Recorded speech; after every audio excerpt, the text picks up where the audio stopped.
শ্রদ্ধেয়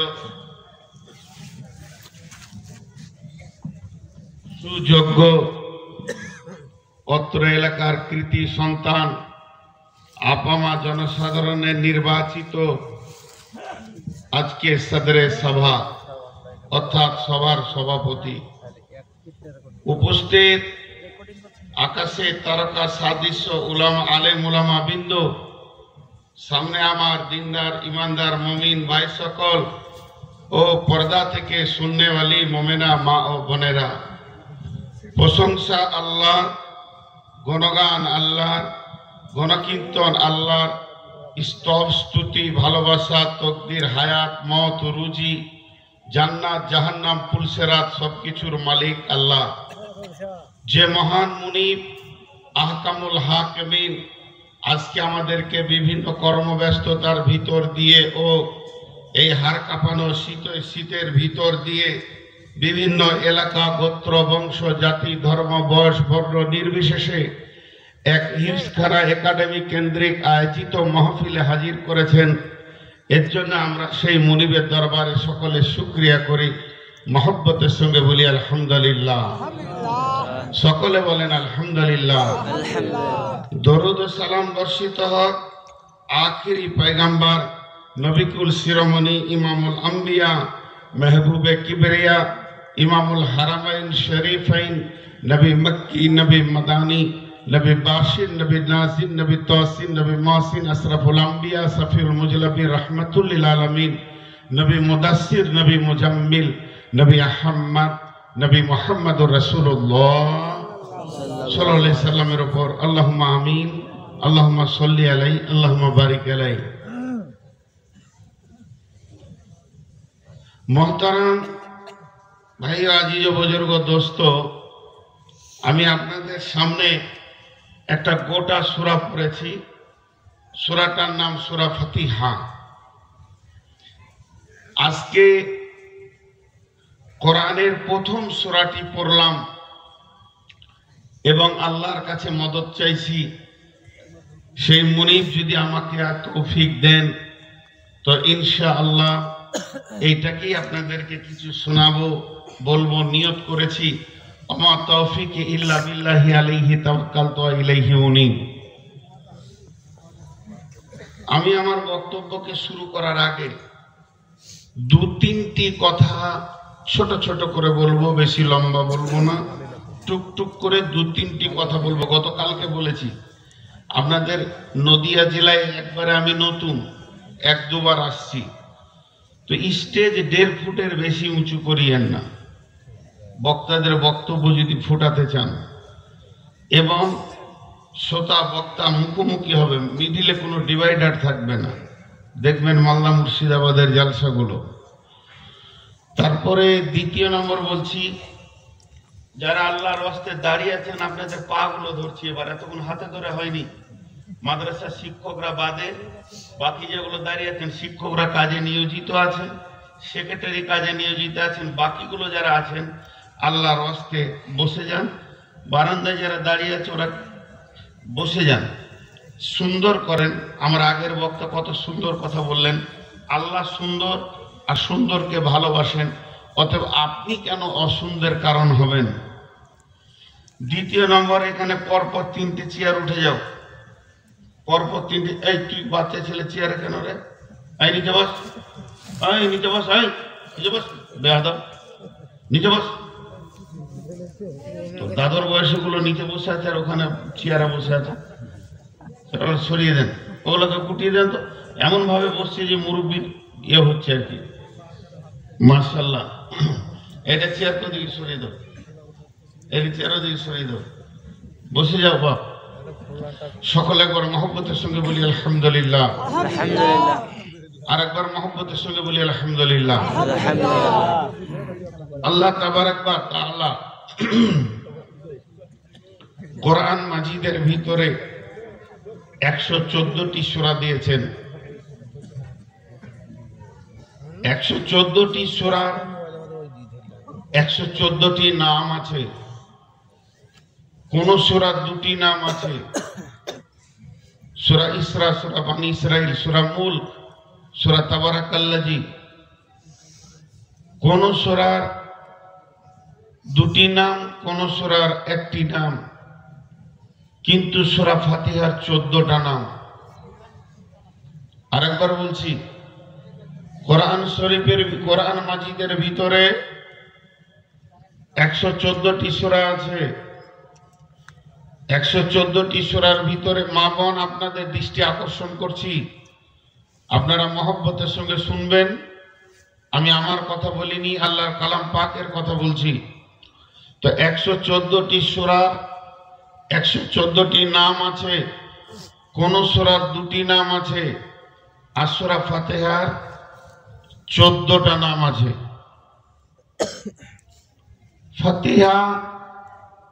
ফাতিহাটাকে দুরকম বলা যায়। তাফসীরে বলছে ফাতিহা বলেন চলবে, ফাতাহ বলেন তাও চলবে, দুই ধরনে একে বলা যায়। এই সূরাটার এতগুলো নাম কেন, তার পেছনে কারণ আছে। আল্লাহ তাবারাক ওয়া তাআলা এই সূরাটা গোটা কোরআনের ঊর্ধ্বে রেখেছেন। গোটা কোরআনের সম্মানের ঊর্ধ্বে একে রাখা হয়েছে। এই সূরাটা এমন একটি আমাদের সূরা যে আমরা যারা মাদ্রাসায় পড়িনি, মা বাপের কাছে পড়েছি বা মক্তবে পড়েছি বা শুনে শুনে অন্তত সূরা ফাতিহাটা আমি আশা করি প্রত্যেকটি মুসলিমেরই মুখস্থ আছে, এটা আমি আশা করছি। তাতে হয়তো যেমন আমি ভাঙা ভাঙা পড়লাম, আমি এই সূরাটা খুব, এই যে হাফেজ সাহেবরা পড়লেন, এত সুন্দর পড়তে পারিনি। কারণ কোন মানুষের যদি বাচ্চা অবস্থায় ভুল ঢুকে যায় তো ভুলই থেকে যায়, অনেক চেষ্টা করে এতটা ঠিক হয়েছে। এই সূরাটা আমি ওই অবস্থায় শিখেছি যখন আমি স্কুল যাইনি, ক্লাস যখন আমি 5 বছরের আগে শেষ হয়ে গেছে। কারণ আমি এতিম ছিলাম, আমার মা আমাকে 5 বছরে রেখে মারা গেছেন। আব্বার কাছে শুয়ে থাকতাম, যতক্ষণ থেকে থাকতাম আব্বা আমাকে আলহামদ পড়াতেন, যে ওই তোতা পাখির মতো সেই যুগের মুখস্থ। তো সূরা ফাতিহা এটা একটা মাস্ট সূরা। বিশ্বনবী বলছেন লা সালাতা লিমান লাম ইয়াকরাউ বিফাতিহাতিল কিতাব। সূরা ফাতিহা জানে না এমন মুসলমান আছে বলে আমার মনে হয় না।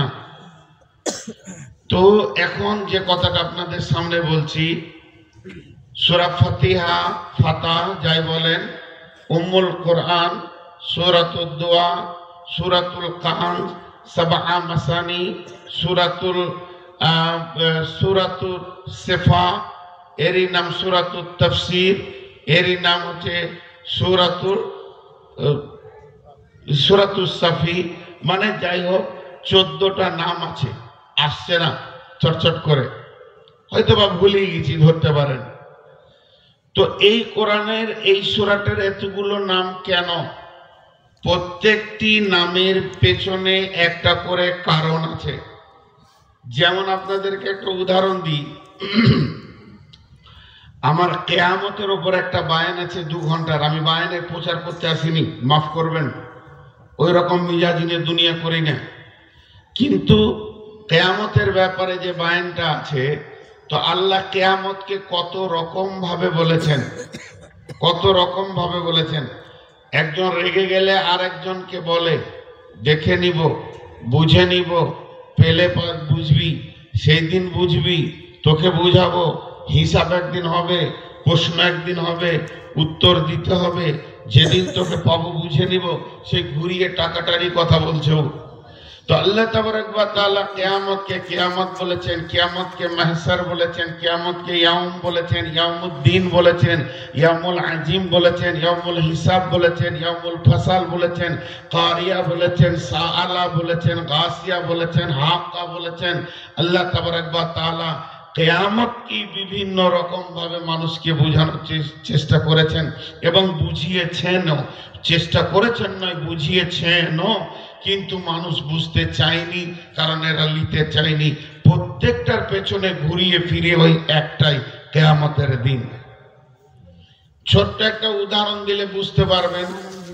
আমার সামনে একটা মহিলা দাঁড়িয়ে আছে, আমি ওকে স্ত্রীর নজরে দেখি, আমার বেটা মায়ের নজরে দেখে, আমার জামাই শাশুড়ির নজরে দেখে, আমার ভাতিজা চাচির নজরে দেখে, আমার ভাগনা মামির নজরে দেখে, তার ভাই বোনের নজরে দেখে, তার বাপ মানে বেটির নজরে দেখে, তার ভাতিজা ফুপুর নজরে দেখে, তার ভাগনা খালার নজরে দেখে। ঘুরে ফিরে কিন্তু মেয়ে একটা। এবারে যাকে আপনি আঙুল মারবেন, তুই বল কে হয়? আমার খালা হয়, বর্ণনা দে। আমার মায়ের 2 নম্বর বোন, আমার মায়ের 3 নম্বর বোন, আমার নানা না অমুক, নানির নাম অমুক, এটা আমার মায়ের আপন বোন, এই জন্য খালা। এটা ওরা ব্যাখ্যা হয়ে গেল। আমাকে যদি ধরেন যে ব্যাখ্যা দেন, বলে আমি মহারানাতে বিয়ে করে নিয়ে এসেছি, শ্বশুরের মেয়ে, এটা আমার স্ত্রী, আমার ব্যাখ্যা আলাদা। একজনের সঙ্গে একজনের ব্যাখ্যা মিলবে না, তা বলে মেয়ে কিন্তু 10টা নয়, একটাই। তো সূরা ফাতিহার 14টা নাম আছে, এর 14টা কারণ আছে। 14টা দিক থেকে অ্যাঙ্গেল দিয়ে দেখলে পরে 14 রকম একে দেখা যায় এবং 14 রকম কাজই করে। বিধায় একে অনেক ঊর্ধ্বে রাখা হয়েছে। শুধু তাই নয়, এই সূরা ফাতিহা একটা নামের পেছনে একটা আলাদা ব্যাখ্যা আছে। আমি আর একবার পড়বো এটাকে ছোট করে, আপনারা মহব্বতের সঙ্গে শেষ কালে আমিন বলবেন। বিসমিল্লাহির রহমানির রহিম। আলহামদুলিল্লাহি রাব্বিল আলামিন, আর রহমানির রহিম, মালিকি ইয়াউমিদ্দিন, ইয়াকা না'বুদু ওয়া ইয়াকা নাস্তাঈন, ইহদিনাস সিরাতাল মুস্তাকিম, صراط الذين أنعمت عليهم غير المغضوب عليهم ولا الضالين آمين। এই সূরাটার নাম কি? ফাতিহা। যারা একবারে সাদা সিধা মানুষ বলবে আলহামদুলিল্লাহ, তাও বলা ভুল হবে না। তাবারাকাল্লাজি শব্দ দিয়ে সূরা বলা হয়, আলহামদুলিল্লাহ। এখন এই সূরাটার 14টা নাম, একটা দুটা নামের ব্যাখ্যা করি। 1 নাম্বার ফাতিহা। ফাতিহা মানে খোলা, দরজাটা বন্ধ আছে, ইফতাল বাব, দরজাটা খুলে দাও। ফাতিহা মানে খোলা, কোন জিনিস বন্ধ থাকলে ওটাকে খুলে দিলে আরবিতে ফাতিহা বলা হবে। মুফাসসিরিনরা লিখছেন, যখনই তুমি পৃথিবীর সব থেকে বড় গ্রন্থ, এর ওপরে আর কোনো কিতাব নাই, বিসমিল্লাহ বলে যখনই খুলবে প্রথমেই ফাতিহাকে পেয়ে যাবে। কোরআন খুলতে গেলে কাকে প্রথমে পেলাম? জোরে বলেন, কাকে পেলাম? ফাতিহা। এখান থেকে ওনারা বলছেন গোটাটাই হেদায়াত, হুদাল লিন্নাস হুদাল লিল মুত্তাকিন। কোরআনকে বলা হয়েছে হেদায়াত, আপনার আমার জীবনের হেদায়াত, অন্ধতাকে দূর করে আলোর পথে চলার নাম কোরআন। আর সেই হেদায়েতের দরজা খুলতে গেলে তার চাবির নাম হচ্ছে ফাতিহা। যদি কেউ ফাতিহাকে ঠিক না রাখে, তার দ্বারা হেদায়েতের দরজা খুলবে না। সূরা ফাতিহা নিজেই বলেছেন, ইহদিনাস সিরাতাল মুস্তাকিম, হে আল্লাহ তুমি আমাকে সিধা সরল পথ দেখাও। একজন তাফসীর করতে গিয়ে বলেছে, তুমি সূরা ফাতিহার আমল গোটা কোরআনে করতে পারো, সব জায়গায় মিলবে। আমি পড়তে পড়তে 2 পারা পড়লাম, কাজ আছে রেখে দিলাম, মাঠে চলে গেলাম, কাজটা হলো বিকেলে একটু পড়বো, কোরআন শরীফটা খুলছি, তো দ্বিতীয় পারাটা খুললাম, যেখানে আমি শেষ করেছি ওইখানে আঙুলটা দিয়েছি। বলছে যদি ওখানে আঙুল দিয়েছো তো তুমি বিসমিল্লাহর পরে পরে যদি সূরা ফাতিহা পড়ে নাও, তারপরে যদি শুরু করো মা আসাবাকা মিন হাসানাতিন ফামিনাল্লাহি ওয়া মা আসাবাকা মিন সাইয়্যাতিন ফামিন নাফসিকা ওয়া আরসালনাকা লিন-নাস, এইভাবে যদি তুমি পড়তে লাগো তো আরো সৌন্দর্য বেড়ে যাবে। তার কারণ হচ্ছে সূরা ফাতিহাটা হচ্ছে গোটা কোরআনের ব্যাখ্যা, আর গোটা কোরআন হচ্ছে সূরা ফাতিহার ব্যাখ্যা। অতএব ফাতিহা মানে খোলা। যেমন এবার তাফসীরে বলতে শুরু করলেন, যদি তুমি সূরা ফাতিহাকে ঠিক মতো আমল করো, যদি তুমি সূরা ফাতিহাকে ঠিক মতো আমল করো, পড়াশোনা করো, তাহলে তোমার জন্য 7 তবক আসমানের দরজা খুলে যাবে, জান্নাতের 8টা গেট খুলে যাবে, আল্লাহর হৃদয়টা তোমার জন্য খুলে যাবে, তুমি জান্নাত পাবে, আল্লাহকে পাবে, কোনো আসমানে তোমাকে আটকাবে না। এরই জন্য এর নাম ফাতিহা। খুলো, তুমি খালি খুলতে থাকো, খুলতে থাকো, খুলতে থাকো। এমন চাবি তোমাকে দেয়া হয়েছে সূরা ফাতিহা।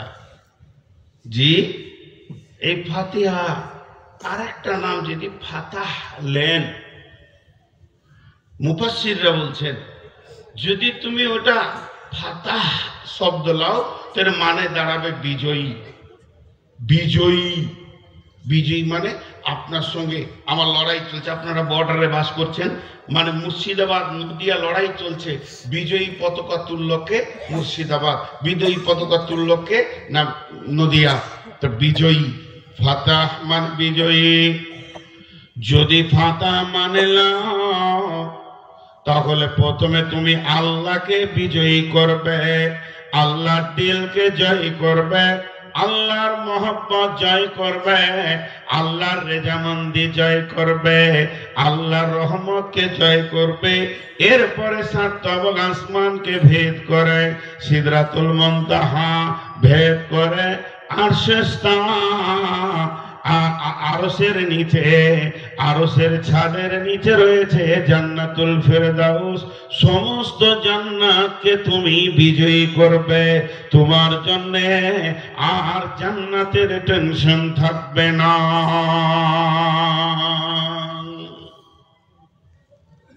একটা মানে বললাম, আর দু একটা বলি। সূরা ফাতিহার আর একটা নাম হচ্ছে সূরাতুদ দুআ। সূরাতুদ দুআ, সবাই বলেন দুআ। জালসা শেষ হয়ে গেলে বলে মৌলভী সাহেবরা দোয়া করলে না, নামাজের শেষে কি বলে মৌলভী সাহেব দোয়া করলে না, এই হাত তুলে রব্বানা আতিনা ফাগফির লানা যুনুবানা। জি ভাই, দোয়া করা যায় কি যায় না, মুফতিরা বলবে, আমাদের অত বড় ইলমে নাই, অন্তত আমার নাই, ও দিয়ে আমি প্রশ্ন আনছি না।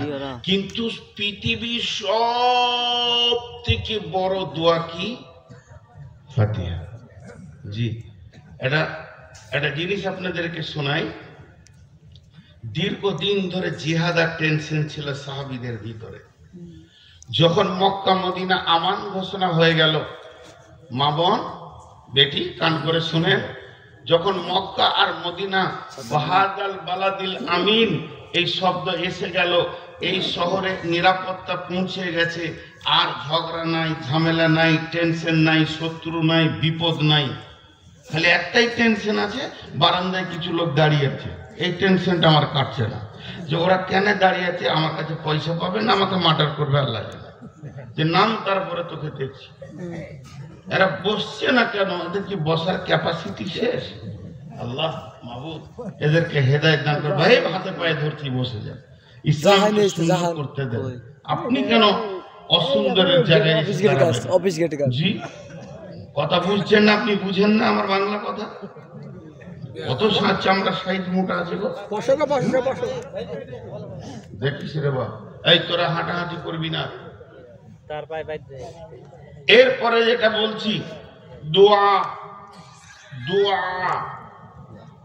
জি, যে এমন একটা জিনিস, সূরা ফাতিহার মতো বড় দোয়া আর নাই। সূরা ফাতিহার মতো বড় দোয়া আর নাই। ওটাই, ওর থেকে বড় দোয়া হতেই পারে না, কারণ ওই সূরাটার নাম সূরাতুদ দোয়া। এখানে একটা ভেজাল কথা আছে। আবার দোয়া, একটা ঘটনা শোনাই। যখন মক্কা মদিনা ফতেহ হয়ে গেল, তো আনসারি যারা, আনসার মানে মদদ করনে ওয়ালা, এরা চাষ করতে ভালোবাসত, খুব চাষি। এদের মিজাজটা ছিল আপনাদের মতো, খালি আদা রসুন আর ধনে পাট 12 মাস মাঠকে সবুজ করে রাখা এদের মিজাজ। তো এরা আপসে আলোচনা শুরু করলো, আর জিহাদ নাই, আর টেনশন নাই। তাহলে এখন তো আমরা ধীরে সুস্থে আছি, মক্কা বিজয়ী হয়ে গেছে, আমাদের হাতে ইসলাম চলে এসেছে, ইসলামের হাতে গোটা দেশ চলে এসেছে। তাহলে এখন কি করতে হবে? চল রাসূলুল্লাহ সাল্লাল্লাহু আলাইহি সাল্লামের কাছে যাই, ওখানে গিয়ে বলি গা যে এই মদিনায় যে পাহাড়গুলো আছে, এই পাহাড়ের মধ্য জায়গাগুলো আপনি বাঁধ সিস্টেম করে দেন সরকারি খরচাতে, যে বৃষ্টি হয়ে ওখানে পানি জমা হবে, যে ড্রেন তৈরি করে দিয়ে ক্যানেলের মতো মদিনাতে বইয়ে দেবেন, আমাদের চাষ করতে সুবিধা হবে। এই নিয়তে 4-5 জন আনসার রসুলের কাছে গেছেন। চক রাস্তায় ওরা হাঁটছে, আপসের মধ্যে কথা বলছে আর হাঁটছে। ও বলছে তুই বলবি, বলছে না তোর বলাটা ভালো, তুই বলবি, তোর বলার মধ্যে ভঙ্গি আছে। বলছে না তুই বলবি। এই বলতে বলতে যাচ্ছে। এই যাওয়াটা আল্লাহকে ভালো লেগে গেছে। আল্লাহ জিবরাইল আমিনকে বললেন যে আমার নবীকে এক্ষুনি বলে এসো, কয়েকটা আনসার কিছু চাইতে আসবে। কি চাইতে আসবে এটা বলতে হবে না, কিছু চাইতে আসবে। ওরা আজকে যেটা চাইবে ওটাই মঞ্জুর, আল্লাহ মঞ্জুর করে নিয়েছে। এবার বলেন, যেই জিবরাইল আমিন চলে গেলেন, আর মসজিদের মেন গেটে 5-7 জন কি 8-10 জন ঢুকছে, তো রসুল মুচকি হাসছে যে এদেরই খবরটা এই মাত্র পেলাম। তা আল্লাহ রসুল মুচকি হাসছেন। রাসূলুল্লাহ সাল্লামের এত দিলের ভিতরে আনন্দ পৌঁছে গেছে যে উনি থাকতে পারছেন না, হাসছেন আর বলছে এসো এসো। ও বলছে তুই বল, ও বলছে তুই বল। নবীজি বলছেন শোনো, তোমাদের আগে আমি মুখ খুলে দিলাম, তোমরা ভেবে দেখো, তোমরা নিশ্চয়ই আমার কাছে কিছু চাইতে এসেছো। তবে শুনে নাও, তোমাদের চাওয়ার ব্যাপারে আমাদের রব এত আনন্দ হয়েছে, আজকের দিনে তোমরা যেটাই চাইবে ওটাই কবুল হয়ে যাবে। আমাকে না বলতে মানা করে দিয়েছে, তোমরা চাও। এবার ওরা মাথাটা নামিয়ে দিয়ে একে অপরের এরকম করে তাকাইছে আর মুচকে মুচকে হাসছে যে আমাদের প্রতি আল্লাহ খুশি আছে। এটা কত বড় আনন্দের বিষয়, কত বড় আনন্দের বিষয়। তখন বিশ্বনবীকে বলছেন, ইয়া রাসূলুল্লাহ, ইয়া হাবিবাল্লাহ, দয়ার নবী গো, আমরা সত্যি কথা চাইতে এসেছিলাম, তবে আমাদের তো জানা ছিল না আমাদের চাওয়ার ব্যাপারে স্বয়ং আল্লাহ রাজি আছেন। তবে এখন যখন জানতে পেরেছি, আমাদেরকে কিছু সময় দেন, আমরা একটু মসজিদের ভিতরে আপোষ করে নি, আলোচনা করে নি কোন জিনিসটা চাইলে ভালো হবে। এবার শুনে নিয়েছে আল্লাহ রাজি, যারা মাল চেঞ্জ করবে। এবার বুঝতে পেরেছেন? চালা। নবীজি বললেন যাও, চিন্তা ভাবনা করেই বলো। কিছুক্ষণ চুপ করে বসে থেকে আপসের মধ্যে আলোচনা করে এসে বলছেন, দেখেন এদের সাহাবারা জেলা মাজমুইদের জীবনটা কত সুন্দর। দেখেন আগে সত্য, সব সত্য বলছে। ইয়া রাসূলুল্লাহ, আমরা নিয়ত করেছিলাম যে এখানে একটা ড্রাম তৈরি হবে মদিনাতে, সেখান থেকে ছেঁচের ব্যবস্থা হবে।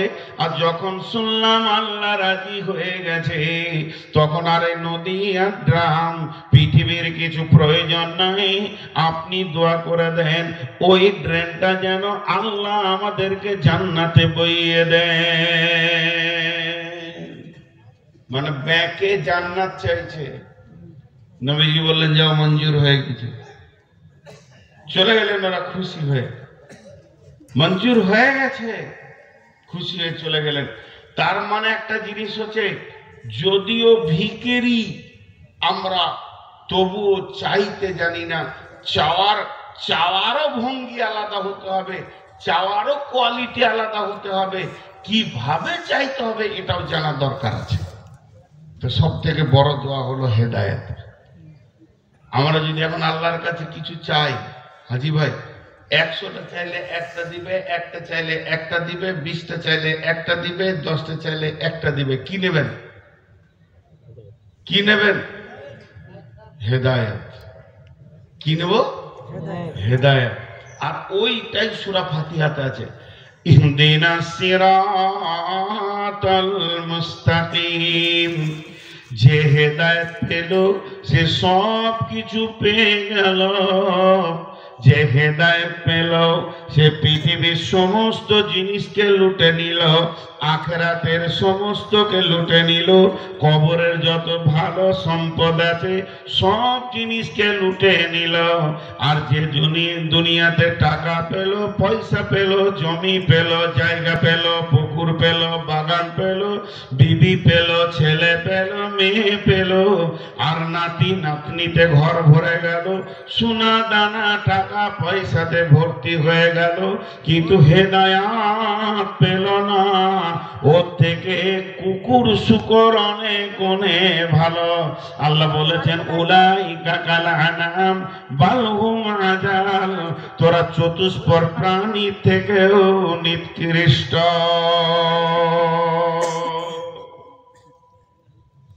আর সেই হেদায়েতের কথাটা কোথায় আছে? সূরা ফাতিহার ভিতরে আছে। এখন একটা জায়গায় কনফিউশন রয়েছে, বললাম যে একটা ভেজাল আছে এই নামটার ভিতরে। সেটা কি? আমরা কি বলি? রাসূলুল্লাহ সাল্লাল্লাহু আলাইহি ওয়াসাল্লাম বলেছেন লা সালাতা লিমান লাম ইয়াকরাউ বিফাতিহাতিল কিতাব। ওই নামাজটা হবে না যে নামাজে সূরা ফাতিহা নাই। সুন্নত, নফল, ওয়াজিব, আপনার কি না সুন্নতে মুক্কাদা, গায়র মুক্কাদা, যত নামাজ আছে, যে সালাতই হোক না কেন, ওই সালাতে কি লাগবে?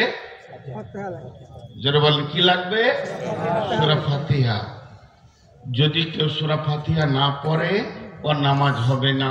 সূরা ফাতিহা পড়তেই হবে এবং প্রতিটি রিকাতে পড়তে হবে। ভেজাল চুকে গেল। কিন্তু আমাদেরই মতো মুসলমান, ইমানের দাবি আছে, সব ঠিক আছে, আমাদেরই ভাই একটা গ্রুপ, তারা কি বলছে? وَإِذَا قُرِئَ الْقُرْآنُ فَاسْتَمِعُوا وَأَنصِتُوا فَاسْتَمِعُوا لَهُ وَأَنصِتُوا لَعَلَّكُمْ تُرْحَمُونَ। হে বিশ্ববাসী, যখন কেউ কোরআন পড়বে, ওই কোরআন যখন সে পড়বে, তুমি ধৈর্য ধরে চুপ করে শুনবে, তাহলে আল্লাহর রহমত নাজিল হবে।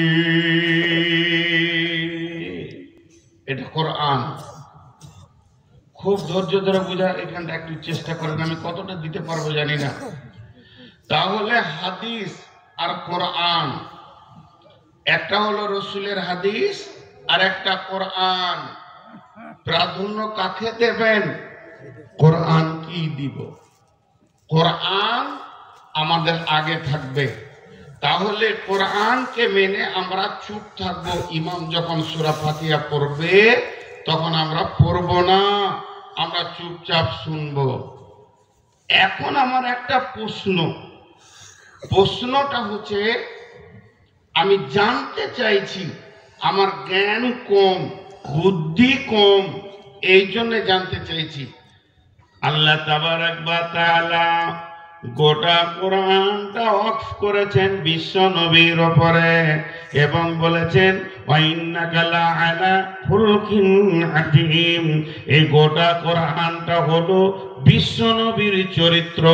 শুধু তাই নয়, আল্লাহর নবী বিসমিল্লাহ থেকে মিনাল জিন্নাতি ওয়ান নাস পর্যন্ত গোটা কোরআনের শুধু হাফিজ নয়, কি বলতে চাইছেন অভ্যন্তরীণ থেকে নিয়ে গভীর তথ্য পর্যন্ত আল্লাহ তার দিলে ভরে দিয়েছেন।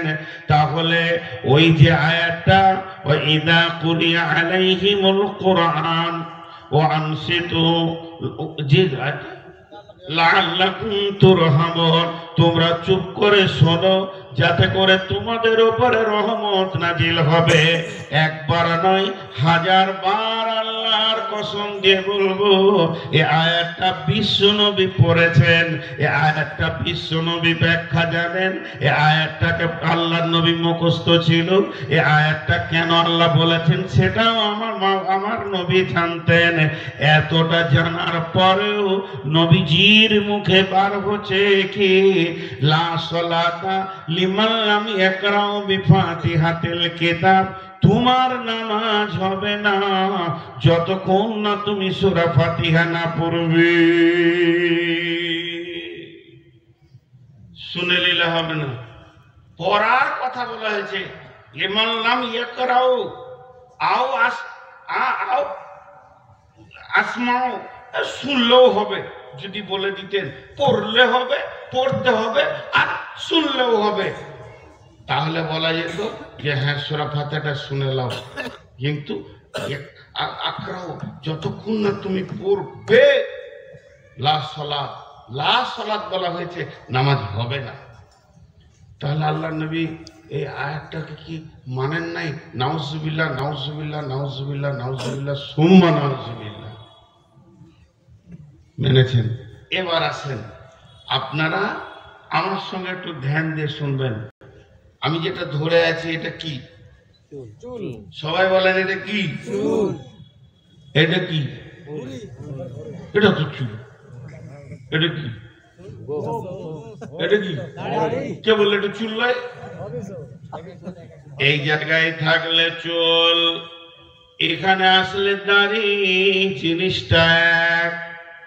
যখন খালি জায়গায় এখনই যদি একটা হাফেজ ছেলেকে বলা হয় বাবা তুমি খানি কোরআন পড়ো, কোন জায়গা পড়ো বলি নাই, ও এসে শুরু করলো বিসমিল্লাহির রহমানির রহিম আলহামদুলিল্লাহি রাব্বিল আলামিন, সঙ্গে সঙ্গে আপনারা আমি ধীরে সুস্থে শুনবো, কারণ এখন কোরআন তেলাওয়াত চলছে, চুপচাপ শুনলে আল্লাহ রহমত নাজিল হবে। কিন্তু এই সূরা ফাতিহাটা যখন নামাজের ভিতরে পড়া হবে তখন আর কোরআন থাকে না, তখন সূরাটার নাম হয়ে যায় সূরাতুদ দুআ। তখন ও আর কোরআনের জায়গায় থাকে না, এখানে থাকে না, এখানে চলে আসে, ওর নামটা চেঞ্জ হয়ে গেল। এতক্ষণ ছিল কোরআন স্টেজে, আর যখনই নামাজে শুরু হলো ওর নাম কি হয়ে গেল? দোয়া। কারণ আল্লাহ বলছেন বিশ্ব নবী যখন 5 ওয়াক্তের নামাজ নিয়ে আসলেন তখন সাহাবীরা প্রশ্ন করলেন মা সালাত, নামাজ কি? আল্লাহ নবী বললেন ইস্তাইনু বিসসবরি ওয়াস সালাহ, ধৈর্য এবং নামাজের ভিতর দিয়ে আল্লাহর কাছে চাও। আল্লাহর কাছে চাওয়া পাওয়ার মিডিয়ার নাম হলো সালাত। অর্থাৎ আপনি মসজিদ চললেন এখন উজু করে, আমি যদি জিজ্ঞেস করি কোথায় চললেন, তো বললেন নামাজ পড়তে। আরেকজনকে জিজ্ঞেস করছি কোথায় চললেন, তো বলছে যে সালাত পড়তে। আরেকজনকে জিজ্ঞেস করছি কি করতে গেছে উজু করে, তো ও সাদা করে বাংলায় বলছে কিছু চাইতে চললাম বাদশার কাছে। ভুল বলেছে? ও তো চাইতেই গেছে। আমি এখন উমরা ট্রাভেলস নিয়ে লোক নিয়ে যাওয়া আসা করি, আমার যারা বন্ধু বান্ধব আছে ওরা বলে তোকে আল্লাহ টাকা দিয়েছে তো ঘন ঘন খালি উমরা করছি রে। আমরা কে বললে? আমি গরিব বলি বারে বারে গেছি বাদশার দরবারে ভিক্ষা চাইতে, তোদের দরকার নাই বলি ঘর শুয়ে আছিস। তো কোন লোক যদি উজু করে মসজিদের দিকে যায় আর ওকে যদি বলা হয় কোথায় চললে, ও যদি বলে আমি বাদশার দরে ফকির ভিক্ষা করতে চললাম, তো ভুল বললেও কোরআনের আয়াত বলেছে ইস্তাঈনু বিস-সাবরি ওয়াস-সালাহ। অতএব নামাজে যখন আমরা দাঁড়িয়ে যাই তখন ওই সূরাটার নাম কি হয়ে যায়? দোয়া। অতএব সবাই বললে অসুবিধা নাই। এর জন্য বিশ্বনবী বলেছেন যে তোমাদের নামাজ হবে না যতক্ষণ পর্যন্ত তোমরা সূরা ফাতিহা না পড়বে। তাহলে সূরাতুদ দোয়া। এরপরে আসেন আর একটা নামের কথা বলি, ওটাকে বলা হয়েছে সূরা সাবা মাসানি, 7 আয়াতের সূরা। আর বলা হয়েছে সূরাতুল কাঞ্জ। কাঞ্জ মানে হচ্ছে গোডাউন, মালে পরিপূর্ণ আছে যে ঘরটা, ওইটা হচ্ছে গোডাউন। আল্লাহ সূরা ফাতিহার ভিতরে সম্পদের গোডাউনকে ভরে দিয়েছে। সূরা সাদার আর একটা নাম হলো সূরাতুত তাফসীর। গোটা কোরআনের তাফসীর হলো সূরা ফাতিহা। শুধু তাই নয়, সূরাতুস শিফা, এই সূরাটার নাম মহা ঔষধ। এর মতো ঔষধ পৃথিবীতে কিছু নাই। এমন একটা সূরা যত বড়ই রোগ হোক না কেন, যত জটিল রোগ হোক না কেন, এই সূরাটা পড়ে যদি পানিতে ফুঁকনি রোগীকে পান করানো যায় তাহলে ও রোগ সেরে যাবে।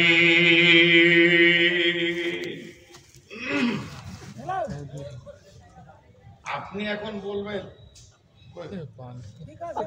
কোথায় গেল পানির বোতল, কোথায় গেল?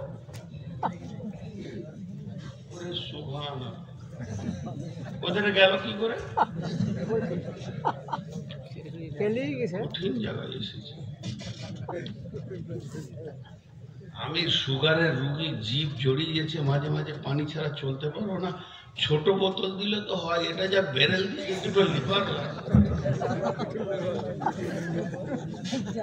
জি। আমার সাথে একটু ধ্যান দেন।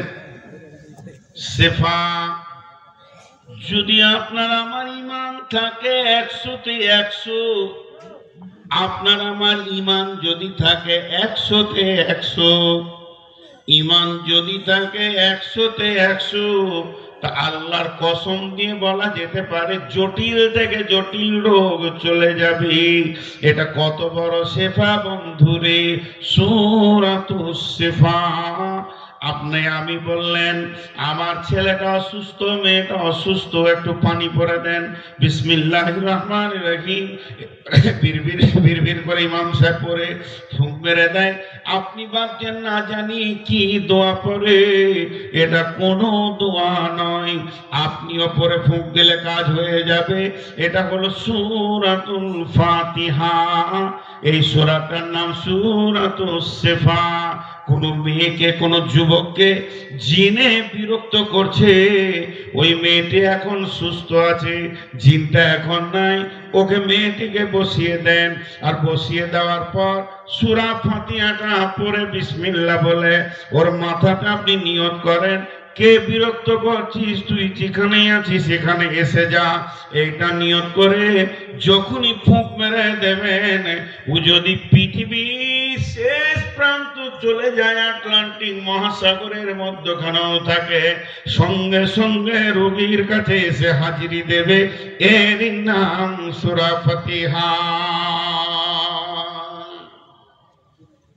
এত পাওয়ার এই ওষুধটা। চলেন আর একটা নাম বলবো। এই সূরাটার নাম উম্মুল কোরআন। উম্মুল কোরআন মানে কোরআনের মা। গোটা কোরআনে 114টি সূরা আছে। সূরা ফাতিহাটা যদি বাদ দিয়ে দেন তাহলে 113টা হবে। এই 113টি সূরা উম্মুল কোরআন। 113টি সূরার নাম হলো সূরা ফাতিহা, সূরা বাকারা, সূরা আল ইমরান, সূরা নিসা, সূরা রহমান, সূরা ইয়াসিন, সূরা বানী ইসরাইল, সূরা মুলক, সূরা মারিয়াম, সূরা আপনার যত আছে মিনাল জিন্নাতি ওয়ান নাস পর্যন্ত সমস্ত সূরাগুলি সূরা ফাতিহার পেট থেকে জন্ম নিয়েছে। জেনেলেন 113টি বাচ্চা জন্ম দিয়েছেন সূরা ফাতিহা। যদি আপনি মনে করেন গোটা কোরআনটা তাফসীর করতে করতে করতে করতে করতে করতে নিয়ে এসে সূরা ফাতিহার ভিতরে ভরে দিব, গোটা কোরআনটা সূরা ফাতিহায় ঢুকে যাবে। আর যদি মনে করেন গোটা সূরা ফাতিহার ব্যাখ্যাটা নিব, তো গোটা কোরআনটা হচ্ছে সূরা ফাতিহার ব্যাখ্যা। অতএব বন্ধুরে, এর নাম হচ্ছে উম্মুল কোরআন। বিশ্বনবী একদিন বসেছিলেন, জিবরাইল আমিন এসে বলতেন, ইয়া রাসূলুল্লাহ, ইয়া হাবিবাল্লাহ, আপনার কাছে 2খানা নূর এখন পাঠানো হবে। তার মানে শুনলেন, খুব ভালো করে শুনবেন, এই গোটা কোরআনটা যে আসমান থেকে এসেছে, জিবরাইল রাসূলের কাছে এসেছেন, আবার আল্লাহর কাছে গেছেন, আবার রাসূলের কাছে এসেছেন, আবার আল্লাহর কাছে গেছেন, এইভাবে যাওয়া আসা, আসা যাওয়া, আসা যাওয়া, আসা যাওয়া, আসা যাওয়া করে গোটা কোরআনটা এসেছে বন্ধুরে। সেটা একটা রাস্তা আলাদা আছে, ওই রাস্তায় পৃথিবীর কেউ হাঁটেনি, কোনো ফেরেশতা যায়নি। ওটা একটা এমন পবিত্র রাস্তা যেদিকে কোরআনকে আনা হয়েছে। কিন্তু শুনেলেন, ওই রাস্তাতে সূরা ফাতিহাকে আনা হয়নি। একটা দরজা স্পেশাল করে আসমানে খোলা হয়েছে এবং জিবরাইল কে বাদ দিয়ে অন্য ফেরেশতা দিয়ে আল্লাহ সূরা ফাতিহাকে নবীজির কাছে পৌঁছেছেন। তবে জিবরাইল আমিন বলেছিলেন, ইয়া রাসূলুল্লাহ, আল্লাহ আপনাকে 2খানা নূর দেবেন, এই নূরে আপনার উম্মতরা আলোকিত হয়ে যাবে, আপনি আলোকিত হয়ে যাবেন। সেই নূর দুটির জন্য জান্নাতের স্পেশাল দরজা খোলা হবে। ও আল্লাহর রাসূল, সেদিকে আলাদা যে সম্মানীয় ফেরেশতা এই নূর দুটি এনে আপনাকে দেবেন।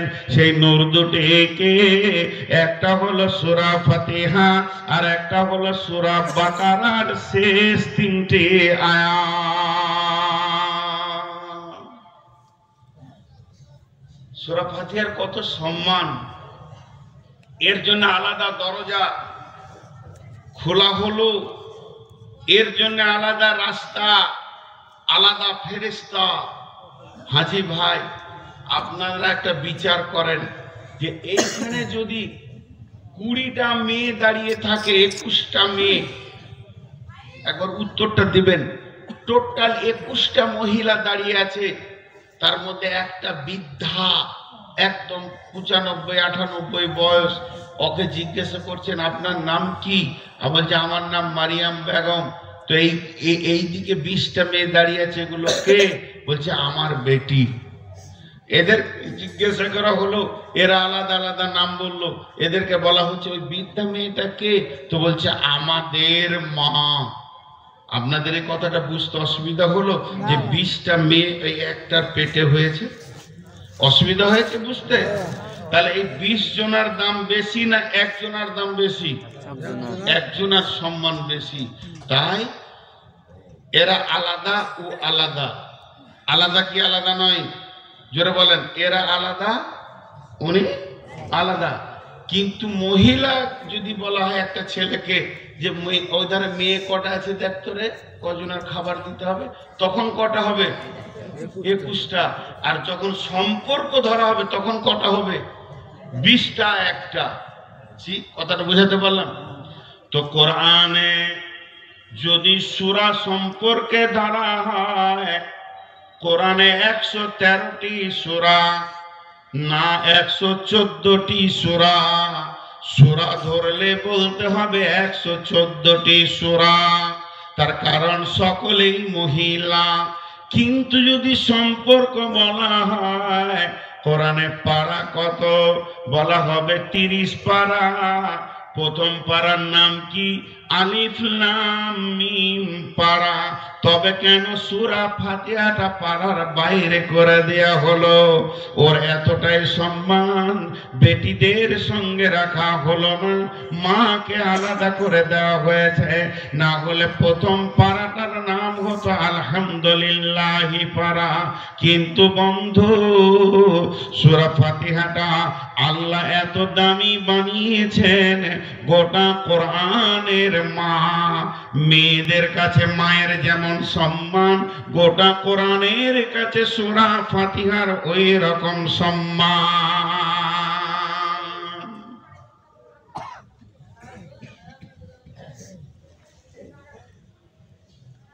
এবার বলেন, প্রথম আয়াতটা শুরু করি। বিসমিল্লাহির রহমানির রহিম। আলহামদুলিল্লাহি রাব্বিল আলামিন। জি, প্রথম আয়াতটা সবাই আমরা পড়ি একবার। আল্লাহ খুশি হবেন, আর আল্লাহকে রাজি করার উদ্দেশ্যে জোরে সাউন্ডে পড়ব। আলহামদুলিল্লাহি রাব্বিল আলামিন। সমস্ত প্রশংসা কার? আল্লাহ। সেই আল্লাহ কি? সেই আল্লাহ কি সারা পৃথিবীকে পালনে वाला। রব মানে পালনে वाला।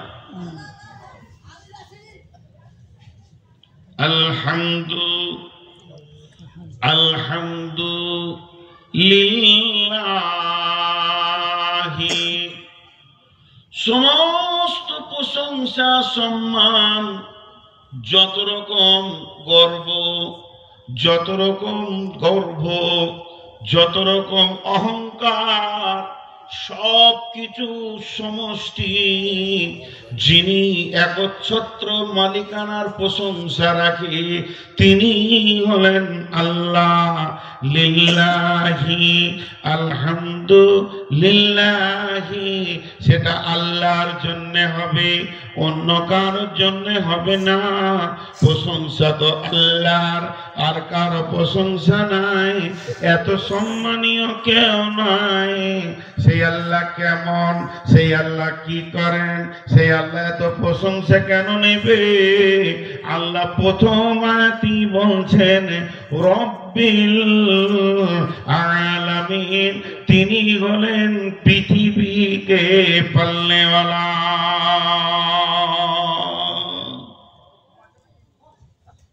মালাকুম। কি হলো রে ভাই, সব পালাইছে কেন?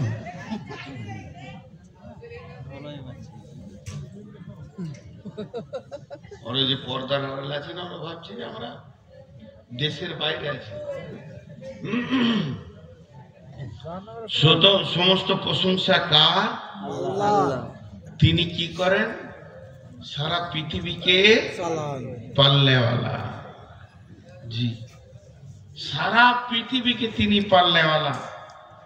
শেখ সাদি আলাইহি রহমা বলছেন, आदि में जमीन सुफराइल में ओस्त चे दुश्मन बारी खाच लागी रे दोस्त। মা আমার, বোন আমার, যদি আমার কোনো বেটির বিয়ে হয়নি, কোন বৌদ্ধ পুরুষ হালাল পুরুষ তার কাছে আসেনি, তার স্বামী নাই, যদি সন্তান হয়ে যায়, ওই মেয়েটি পৃথিবীতে মুখ দেখাতে পারবে না। কারণ এটা আল্লাহর হাত করেননি। সে নিজে এমন একটা কাণ্ড ঘটিয়েছে, মান সম্মান হারিয়ে ফেলবে, কিন্তু ওটাই আবার আল্লাহ বানালেন মারিয়ামের পেট